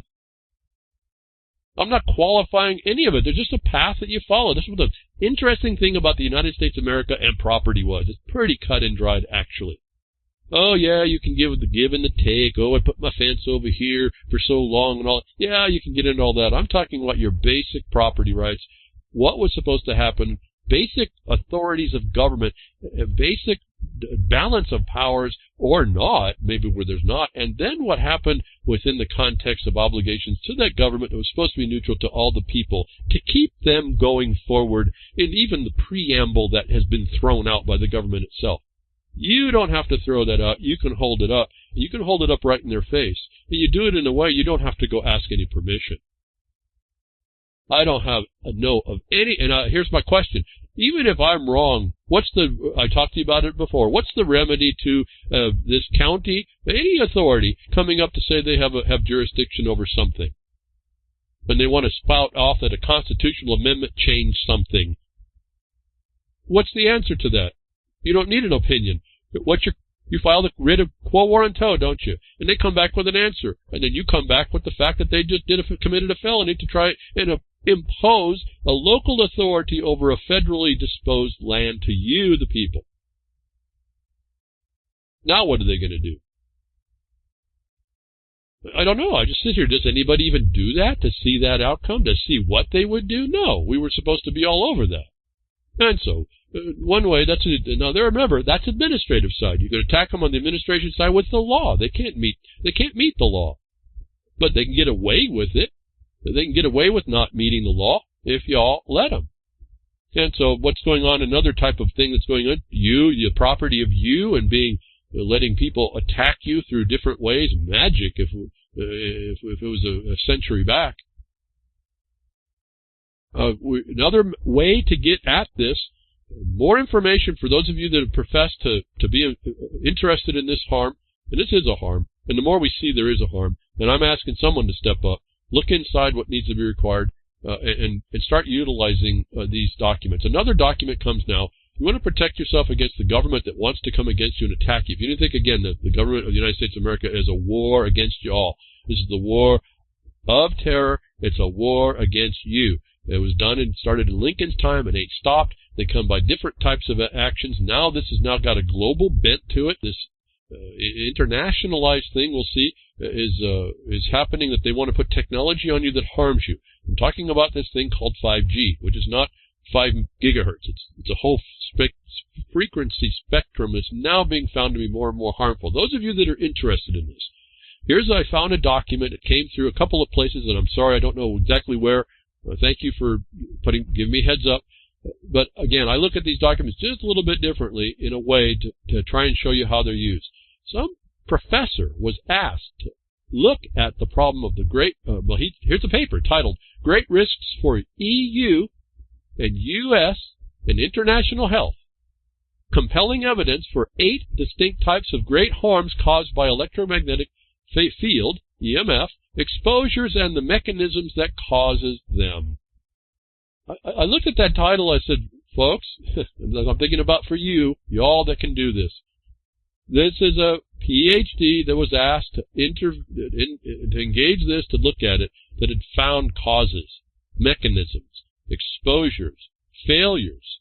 And I started to read through this document, and I didn't read through all of it. That said, I read enough that those of you that are interested in all this 5G stuff, and I've told you we have a little bit of a problem on the federal side, and he talks about the federal agency failure, so it's a very important document as well, that you have to also attack the 2 experts say that the FCC relies upon. And you have to not ask questions. You have to say, this has been evidence here. What is your findings on that? And if you haven't done the findings on this, how can you purport to be giving legitimate information to the FCC? You then write a letter to the FCC. How can you accept their information as adequate where they haven't done this? This document is 90 pages of stuff, folks. That's why I couldn't go through it too much. I read through the summary. I read through the first part of it. And I'm going to give you a mode of attack, folks, through this document. You take everything he uses as a question, or a question on whether or not the agency ought to, and you turn it not into I said don't make questions. You turn it into a failure that is a cause of harm that they were required to look at. In other words, he also comes up with a very interesting tact in this. He says, when there was these obligations to look and they don't, that's a failure. Like I've been saying. When they said there's enough information that they could not have come up with an answer, and they have one. That's a failure. This man is talking to me, but in a different way. He brings them as questions. I went through, and every end of a paragraph, he has a question about what the agency would do, or why wouldn't you look at this, or why this, or how that. As a plan of attack, folks, this is very interesting to me, how you can turn people's authoritative observations from questions to derelictions on the agency side. That if you just went through this document and bullet pointed these points with a fact and sub-footnoted a reference to the harm, you would make a comment, a devastating comment on exposing the failure of any governmental agency that doesn't look at what he's finding has not been or been used. It even goes into how they're doing and cooking the books on this, folks. This was fascinating to me. I mean, fascinating from the standpoint of all y'all that complain about 5G, this guy's written a very great document to expose the administrative failures and how they cannot come to a decision without showing that they had no decision, that they're not basing it on anything. This letter, this finding, 90 pages of stuff, I was more fascinated by parenthetical exceptions. Take them away from being questions, convert them into a thing that was supposed to be done that either could or could not be done, could be done but came to cook the books, or couldn't be done because of the evidence itself, that hasn't been done, that the FCC was obligation and duty to fulfill, creating any decision they make as arbitrary and capricious, and you have got yourself a great inroad just on this one document. I would say research what the gentleman's saying. Understand your subject matter deeper than what I could do. I saw enough in here that I already know some of the stuff that's not there, not to a deep level, but I know that they fail. I know how they fail. It's what I tell you how they fail and how you attack them. This document is full of that stuff. Take his questions on how he would anticipate an agency should do and say, no, they didn't. Make the fact against the action. Don't make it a question. They'll look right past that. So, again, this is a pretty cool thing. He's exposing 8 distinct types of great harm. He finds exposures and mechanism. He finds corruption in the system. He finds how they're cooking the books. He explains to you, if you didn't know, how agencies are accepting information from the industry itself that are failed tests that couldn't stand in science. It's the best science, they say. I told you that's a fraud and lobby. It's political lobbying. He cuts into that. He doesn't explain it that way. You know it from me. But you can look at this document And instead of whining about it, you can become more formidable. I mean, I don't know what the FCC or anybody, even these local jurisdictions could not answer to this. All susceptible to, again, injunction and at least beginning ridicule if you could get a whole bunch of people to see how this is done. It's not actually the steep climb here is going through 90 pages and referencing this stuff to understand what he's saying.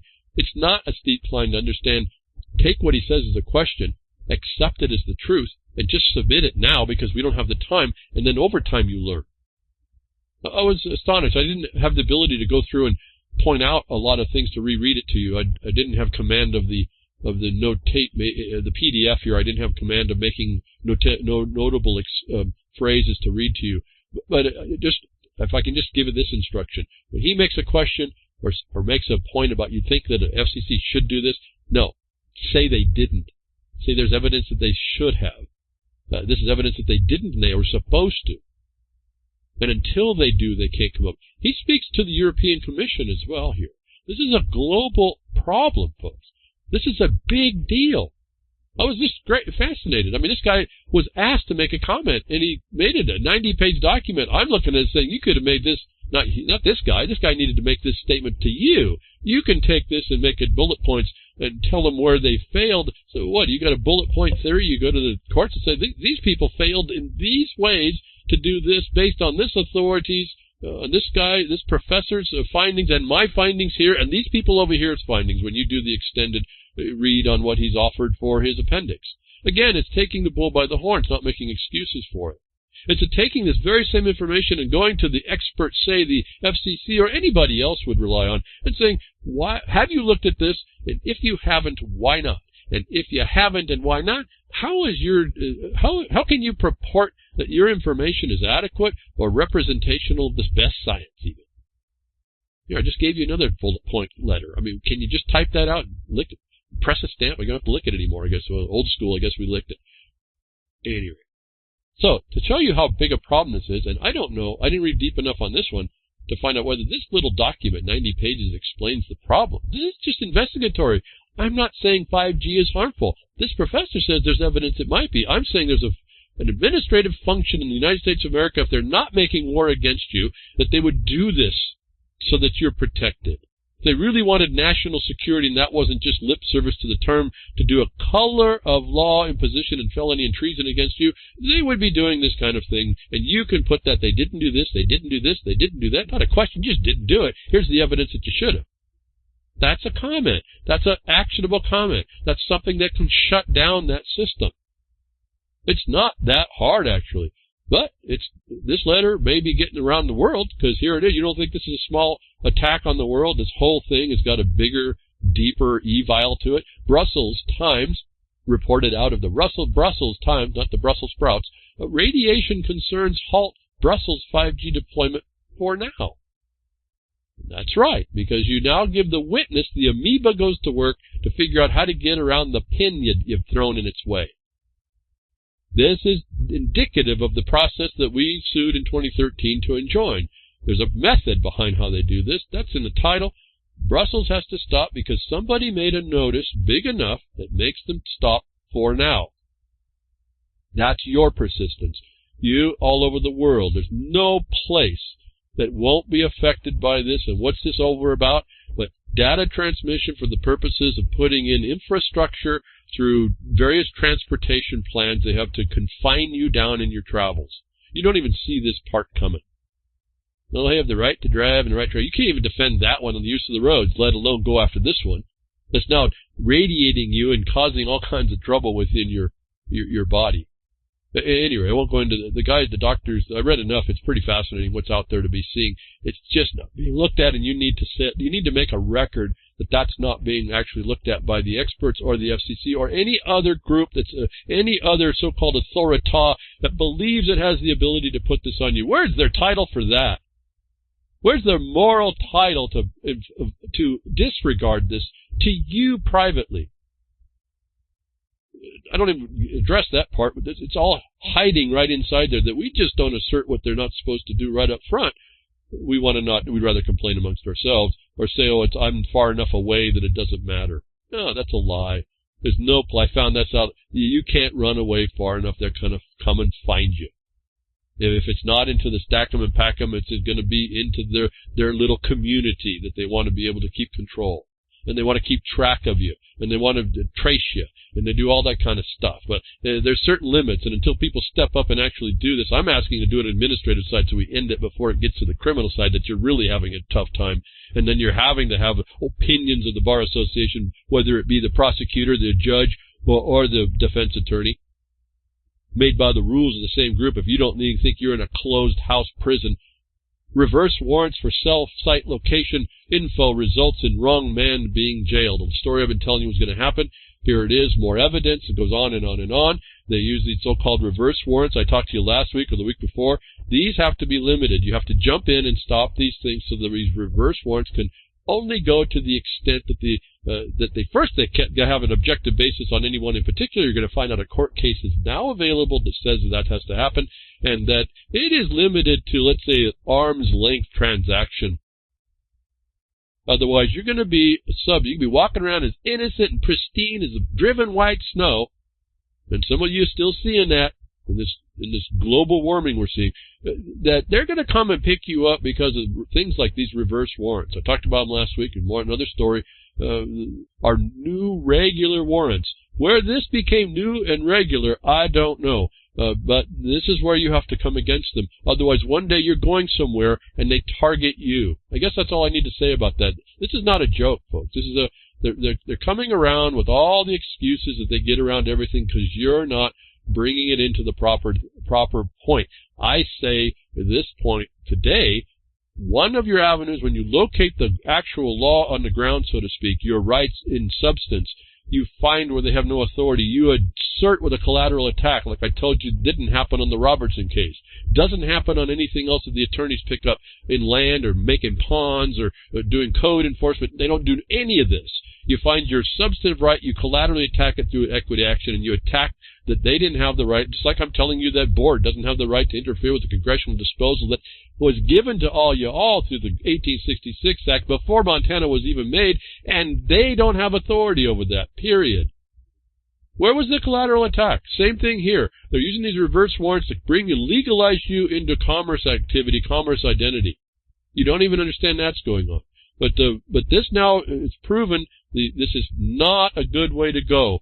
Those of you that are interested in this, maybe not a lot, you don't want to deal with it. I wouldn't want to deal with it. These people are criminals, and you got the force of the warrior soldiers that are coming to beat you down. Yeah, this is a little bit different. Some of you out there, maybe Texas, might want to take this on if you really understood what you're doing, and I'd be very, very careful when you do it. There's a way through this one, and these reverse warrants are going to pick you all up, folks. They're going to be used until they get shut down, and it's possible to shut them down. But first, let me get to the point of, before you get tracked down by these reverse warrants of where you are, where they're using your phone, because, again, silent weapons, quiet wars, you consent to this stuff, even though you don't consent. And we're going to see a little bit of that here coming. So you got to understand how this works. A hacker says, or there may be public service announcements here, hackers says he can kill your car's engine while you're driving. This is not even new news, but they're doing it right through these phones. And they can locate you, no different than the cops can, and go right and get your private information and get access to whatever you got through these phones, through these programs, two of which are called iTrack and ProTrack, and they can shut down your car. They can take command right through the apps you put on the Silent Weapons for Quiet Wars. You don't think the government knows about that, folks? This reminds me of all the SUVs that end up running into bridge abutments. That guy was supposed to testify tomorrow against the governmental crime. Yeah. Hastings into a tree. Folks, keep going. You see, they can track you. They get these reverse warrants and find out where you're at. Then they hack your system. So they want to talk to you. This is a hacker that's trying to be a gray hat. He partly does it. He's never actually shut that engine down because of safety concerns. Well, more power to him. I appreciate that. But this is the word and warning to you. Continue, folks, is what they want you to do. Now that you know this, yeah, it'll never happen to me. The cops are looking for reverse warrants and are willing to go after the wrong guy, folks. I can't even tell you how much to talk about on all the violation. It used to be, and I talked about it on the broadcast, how much of a trespass that was for an officer. This was very heavy liability. It used to be. I don't even hear cases like it anymore where the cops are trespassing. You want to hear more about the qualified immunity. When they have no authority, folks, they got no immunity. And I'm trying to come forward. I'm not trying to come forward. I'm saying I've seen where doing immediate collateral attacks through equity call the problem up to the surface very quickly. It's like a quo warranto in a way. If you get that part, it's like, what's your authority here? We got the authority that says you can't do it right here. What are you doing? And if it's not a question, if you don't set up as a question, you had no authority. That's what a quo warranto that they can't answer is, doesn't it? Default, you win. It's not really that fast. Whether or not the criminal action goes away is a whole other problem. I mean, you can tell the cop, you walk up to a bank robber, he's got a gun, you're standing there with your mouth, put the money down. Stop what you're doing. How much is that going to work? So this is the dynamic we have. Again, and this is the minor stuff because the constitutional crisis is this government, the United States of America, is willing to do this to you. You think that the sub-governments called states, the administrative divisions that the CIA will tell you in their World Fact Book, I haven't said that in a long time. CIA World Fact Book will tell you these states are administrative divisions, folks. I've talked to you about this before. Do you think that they're not in tow? That if they can do a reverse warrant to find where you are, they got this hackers notice now that they can go through if they didn't know before. They shut you down, beat you up, whatever they need to do. And yet you go to Massachusetts, and there's a limit. And these are the things I talk about. You got to research far enough to find the limit in the proper way. Like I said, it's not the right to drive; it's the right to use the granted use of the roadway. It's there, but not the way you say, not the way that's been promoted for you to say. It's there for those of you that take responsibility to read what you're supposed to read, understand how you're supposed to actually understand, and not how you're told to understand, and then affect the rights you were to be required to assert, otherwise you had none. Somebody tried to assert a protection. Massachusetts courts blocks warrantless access to real-time cell phone location data. Cell phone location data. So the hacker can get in. He can identify you. The reverse warrants are now pushing to get and have been. Otherwise, this wouldn't be a case way before you even know that they're trying to do real-time finding of you. Remember, Boston set up a plan that you could be an associated gang member if you just walked by one that they were tracking. Don't forget these things. Keep what I tell you always in your mind about how you tie them together. They're here to tie together. I don't have the time to tie them all together. But there's a limit. Here's the first evidence. There's heartening news for our location privacy out of Massachusetts. How pathetic does that sound? Heartening news. Oh, location privacy. Why was this even aggressed against in trespass in the first instance? With people that are supposed to be upholding an oath to a constitution. That this state first sentence is there shows you we're in so much trouble beyond the memification system. What someone said to trigger me about my opinion on anything. I'm blown away. It's like you get a property right that had no authority against it, and it's trespassed. How is that heartening that they actually admit that's the point? You were never supposed to be beat up. This guy was never supposed to be beat up being innocent either, even if they could get the reverse warrant. Did you figure that one out before I said it, folks? Did you say that to yourself? I hope so. Massachusetts court blocks warrantless access to real-time. In other words, they can get real-time access. Did you get that? Of course. You get a bunch of intelligent people here. I wish you would just get active with all your intelligence. I get excited somehow when I know that all you intelligent people out there listening could actually get involved and do something, because I think that this thing goes down. We don't hear these heartening news stories. Oh, what did they hand the plebes? What did they hand the slaves? The Supreme Judicial Court, the state's highest court, ruled that police access to real-time cell phone location data, whether it comes from a phone company or from technology like a cell site simulator, it intrudes on a person's reasonable expectation of privacy. Absent exigent circumstance, the court held the police must get a warrant. Won't read more. Here's a limit, folks, that you can start using. You can start interjecting. It's only in Massachusetts. You can extend it out. Absent, what did I say? What was the police power? Demonstrable exigence was that funky word I used. Term. Demonstrable exigence. Here's your word, exigent. Absent an exigent circumstance. Some real probable cause. And this, when you start looking at the strict scrutiny on this and how far they've expanded, these courts have expanded it, you'll see why we have the problems that we have, why this is even a case. And all now we're so grateful. It's so heartening to hear that a court actually upheld the law. Folks, how pathetic. How pathetic. And this one kind of caught my attention just for the length of time it exists before somebody finally, one of you all finally step up. You finally had it said, and guess what? It might have actually been a real lawyer. This attorney sitting in his car in a parking lot in a town, and someone comes along, a cop, and marks his tire. How many people have ever heard about having tires marked for time? And the little meter maid goes around, marks all these tires, and another term of time around where they should be excessive time, they come around and start writing tickets on that. Well, the attorney's sitting in his car while a cop does this apparently, and he looks at that and says, that's an intrusion. That's a violation. Court, chalking parked car tires violates the Fourth Amendment. Who'd have thunk it, folks? Only this last attorney ever thought about doing a challenge to that. That this was happening all this time is a disgrace. Sorry, folks. Marking tires to enforce parking rules is like entering property without a search warrant, a federal court said Monday as it declared the practice unconstitutional in Michigan and 3 other states. This blew me away. How simple an act.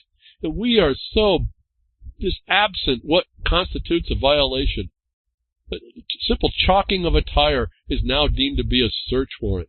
Fascinating. And I hear people that will twist this out and not want to use it. I don't understand why. Why this took so long is just fascinating to me. I would have not even thought about it. It doesn't happen around where I'm at. I forgot all about them doing this stuff.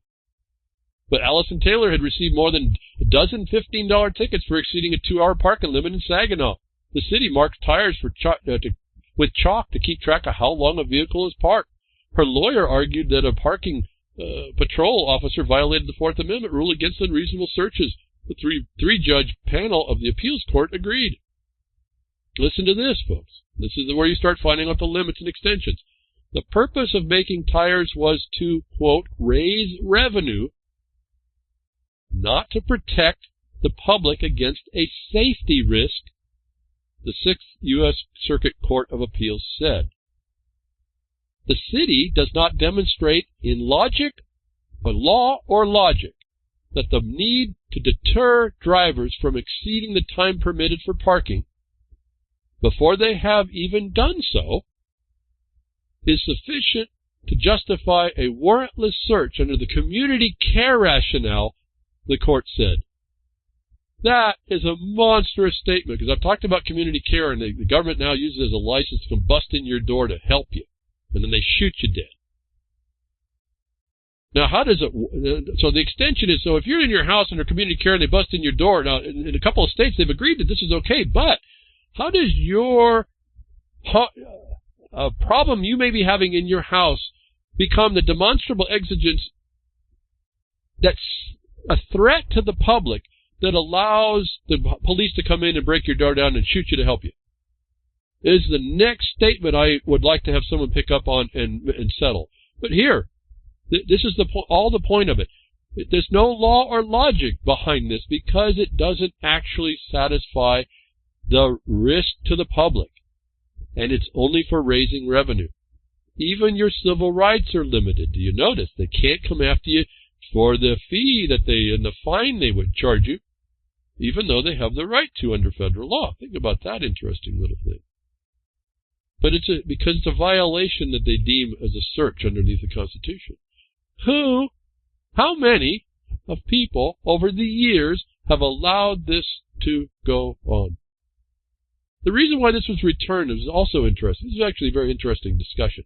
The decision sets out a new standard for Michigan, Ohio, Kentucky, and Tennessee, the states covered by the Sixth Circuit. The court overturned an opinion by the U.S. District Judge Thomas Ludington, who had called the legal theory unorthodox and dismissed the case in favor of Saginaw. This is not a judge. See, there's nothing unorthodox about bringing a right.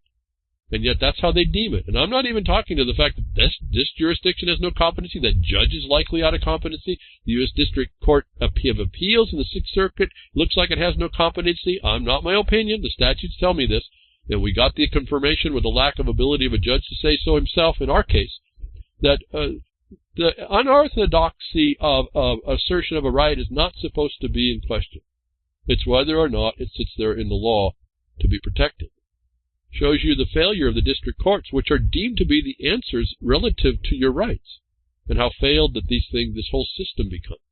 Anyway, it's kind of interesting, a little bit exciting in a way, just a flabbergasted that no one has ever challenged the chalking of a tire as being an illegal search, and then a court comes up and says, yeah, it may be unorthodox, but he had every right to ask it, and we find that it was, in fact, a illegal search under the Constitution. And that was a mind bender as well. I mean, how these things work. If to follow up on all this, a judge tells Research Center to give back facial recognition documents the NYPD forgot to redact.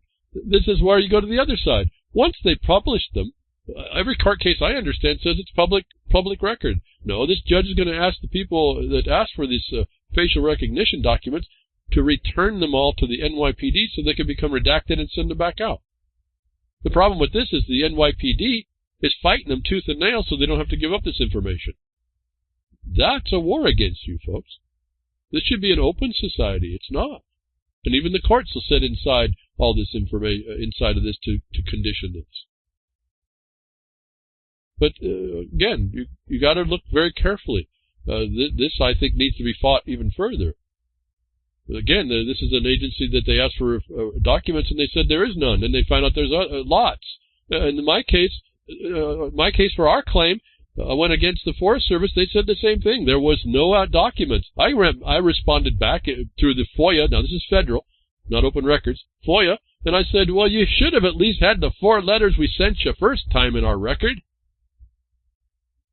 And then I added a couple more fires to the pyre that I was going to burn them on if they continued. And the next thing I know, we're getting documents back.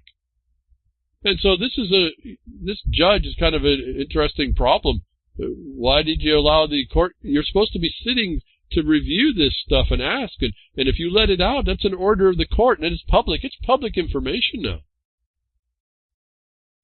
And yet that isn't the continuation. You're looking at these people that are conditioning your rights right as you watch, and no one really says anything more.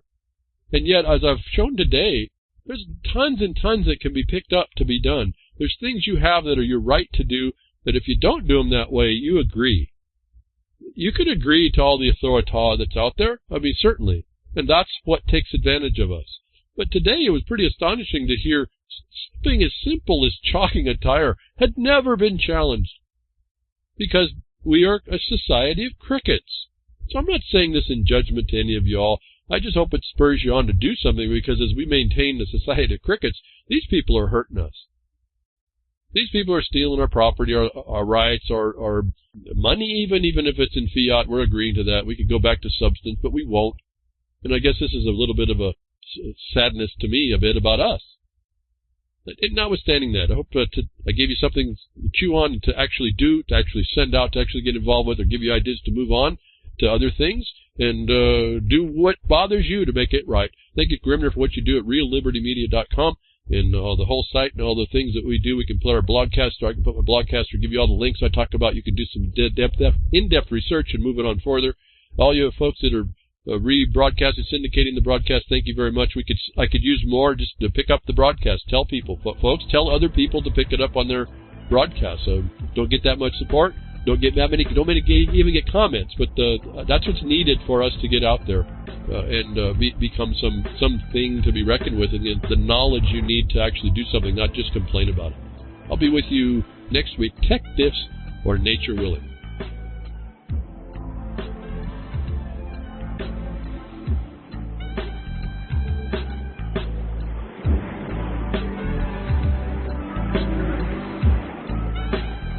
Well, that's another lesson. I hope with today's information you can take it to those that misbehave. From behind the woodshed, leaving his mark on the beast, this is Hal Anthony. Till next time, journey with purpose.